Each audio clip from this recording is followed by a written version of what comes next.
And that's the point that one of the discussant was making. And what we show in the paper is that actually it's not just that annual poverty, which is the way you measure poverty around the world. Annual poverty, what we show is that actually during the course of the years, some people, there's some seasonal work or there's a shock, bad weather, so their consumption falls below the poverty line. So you have a mass of people, relatively important mass of people that can be pushed within the year to really the poverty level. And what we show is that actually once you include this vulnerability of people that are just above the poverty line and that sometimes can fall, then instead of 14% of the population, you get to 1/3 of the population. You have the 14.4 plus the 18.6 people that fall into poverty. So what we are showing in the paper is actually Jordan, if you look at it, from headlines, and that's one of the comments, doesn't look very vulnerable to poverty. But in fact, once you include the transient poverty, there's a very important poverty problem to address. So I think that's a point that we make, the general point. And I think it's more related to also some of the social pressure that you see about the need to lift up people. So what we show is a lot of vulnerability. The second point that we make on the second paper is actually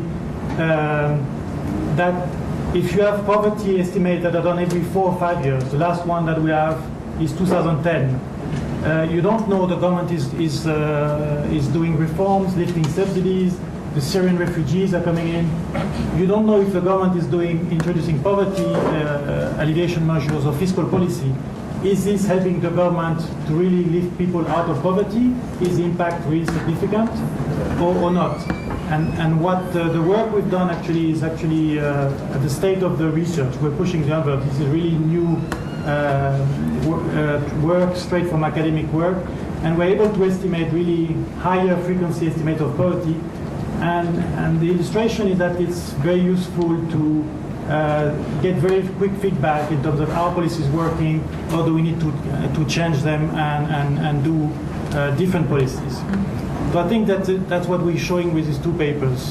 One is vulnerability is much higher than you would think on the poverty front, so there needs to be very, very important poverty alleviation programs, or income programs. And the second one is, you're able to get really better estimates rather than 4 years later or 5 years later. So that government can get more active and more responsive to people's needs. I think that the other 2 points, I think there were some questions related to that, is that the paper is basically descriptive. What is poverty if you include transient poverties, and what is the latest poverty estimate that we have.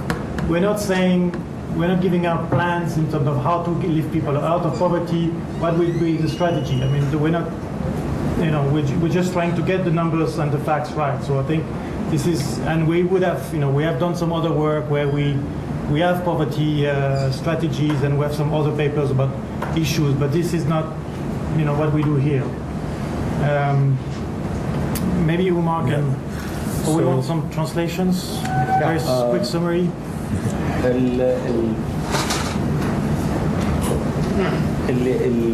الشيئين الاثنين اللي بيقدمهم البحث اللي هو التركيز على نسبة المعرضين للفقر.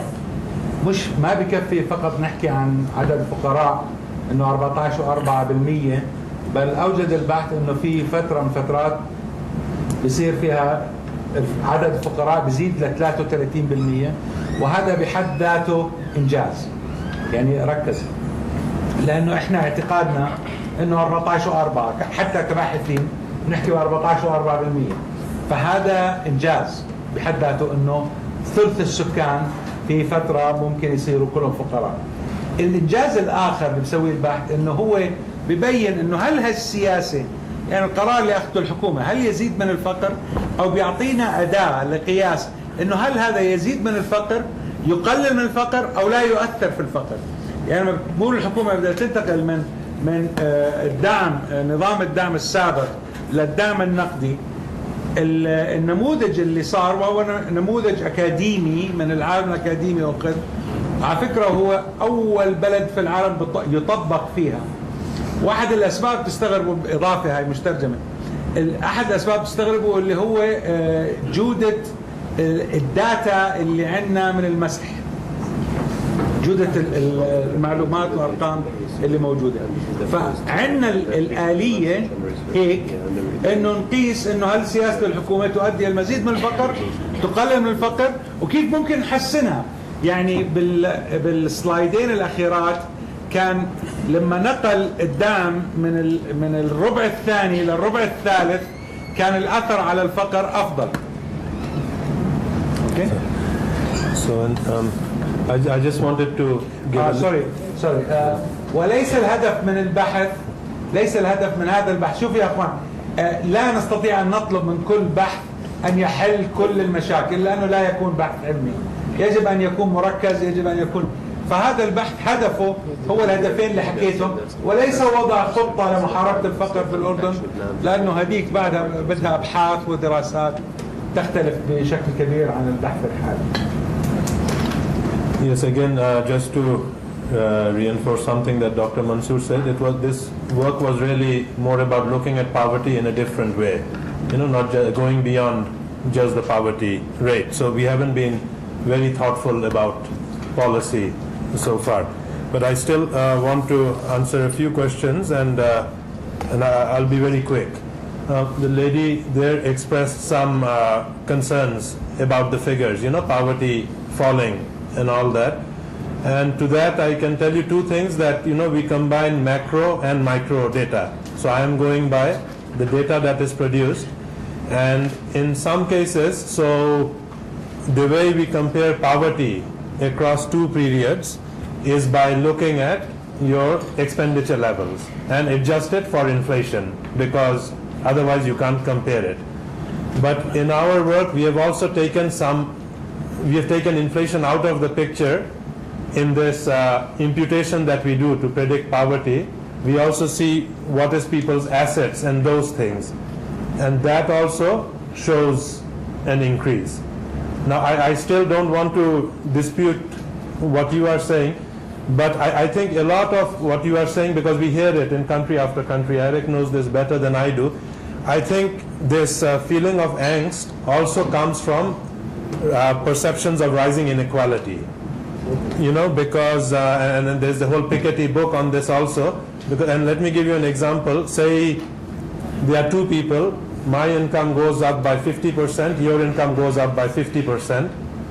So according to statistics, nothing much has changed. But say if my income is 100 JD, my income goes up to 150, your income is 200 JDs, it goes up to 300 JD, but the distance between us has gone up. Despite growth. So you can have situations where the economy grows, yet discontent arises. And I don't know, that might be part of the story here, because the poverty story